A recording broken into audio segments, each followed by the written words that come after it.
Disclaimer: I am not a professional music critic. This video is for entertainment purposes and I am merely expressing my opinion.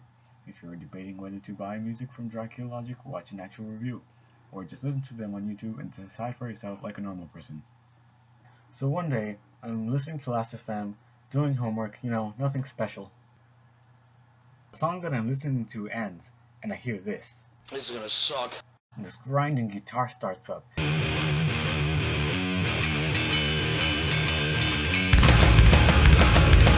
Leading up to an epic. Get off! Bossing shit!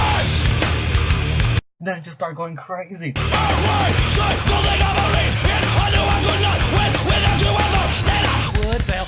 And I start having a seizure, and I'm foaming at the mouth from how good it is. And I was all like, who is this band? They're a new metal band, and they sound more brutal than a death metal band. Where have you been all my life? And there was none other than Logic. Let's talk about their work in chronological order. Before being known as Logic, they were originally named Hinge, and they released 2 EPs under this name. Their first EP, "Cause Moshing is Good Fun," consisted of only 3 songs. They hadn't developed their sound yet, and leaned toward a more rap metal tone, kind of like Power Man 5000. Something about it sounds a little weird, but it's still interesting to listen to. Second EP, Elemental Evil, is when they started to get good. They still used their rap metal sound, but it was done a lot better, and this is when they started to develop their brutal nu metal sound. They have a song called Pork Chop Sandwich, and the lyrics are just as dumb as the title sounds, but it just might be my favorite song in the whole EP. Overall, very good album. They started working on their first studio album. They had to change their name to Logic because another label already owned a band named Hinge. They worked on something called a Rot EP, which included songs that they would re-record in their first album except for one cover. As much as I looked for this EP on the internet so I could listen to it, couldn't find it anywhere, but I don't think we're missing out on too much because, like I said, all their original songs were re-recorded in their first album. Their first studio album, The Darker Side of Nonsense, is Logic at their peak. Every single song is hyper-aggressive and just as good as the last. It's overflowing with amazingness. Makes me wanna take a bat and destroy everything in my room. Until you get to the last song.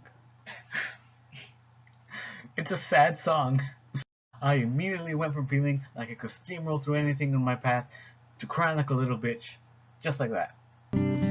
Face the world with pain inside. If you think that's a shitty way to end an album, don't lose hope. Wait about a minute after the song ends, and you'll hear a hidden track that will get you right back in that angry mood that we metalheads love to be in and makes us so happy. The hidden track is simple, but that's what makes it so good. It's power at its most primal. Overall, amazing album. Let's move on to the second album, The Dead and Dreaming. When I first heard this album, I was all like, oh my god, this is just... Okay, it's just K. The album comes with a mixture of heavy songs and soft songs, which would have been okay, but it seems there is a problem with the way it was mixed. The bass sounds muddy, the guitar effects sound off, the vocalist isn't always hitting pitches, and when he is, it doesn't seem to match the instrumentals. You're probably thinking, how can mixing affect vocal pitch? But hear me out. They later released a DVD called The Magellan Complex, which came with 3 songs, 2 covers, and 1 new original song. The new song, From Victim to Killer, is the only song worth looking at in this new release, because it is amazing. After that, they released their third studio album, Of Vengeance and Violence. The first time I heard this album, I hated it. I thought that they might as well have shit in the box, and slapped Logic on there, and shipped it off to the next guy who didn't know any better. All the problems that I mentioned from The Dead and Dreaming are amplified here. The bass is super muddy, the guitar tone sucks, and on top of that, tone-deaf screaming, and you've got one mess on top of another. There's only one soft song, Kingdom of the Blind, that's at least decent. Here's the thing though, From Victim to Killer is on this album. When I realized this, I did a double take. The version in the Magellan Complex was a rough mix meant to be re-recorded in Of Vengeance and Violence. Once I realized this, I compared them both side by side. Magellan Complex. Of Vengeance and Violence.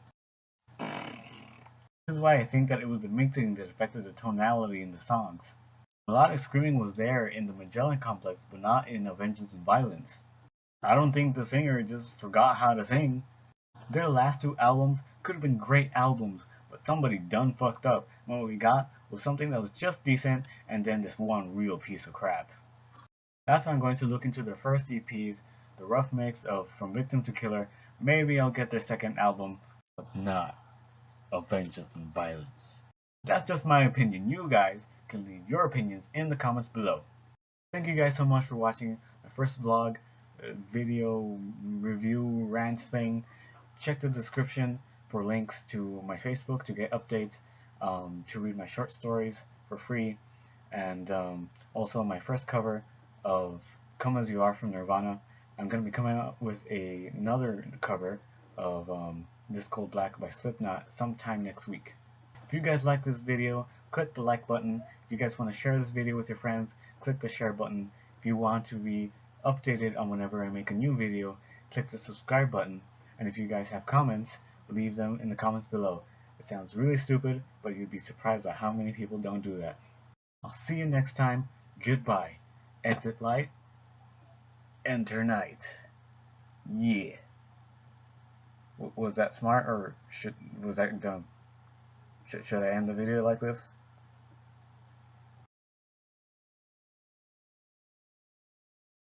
After that, they released their third studio album,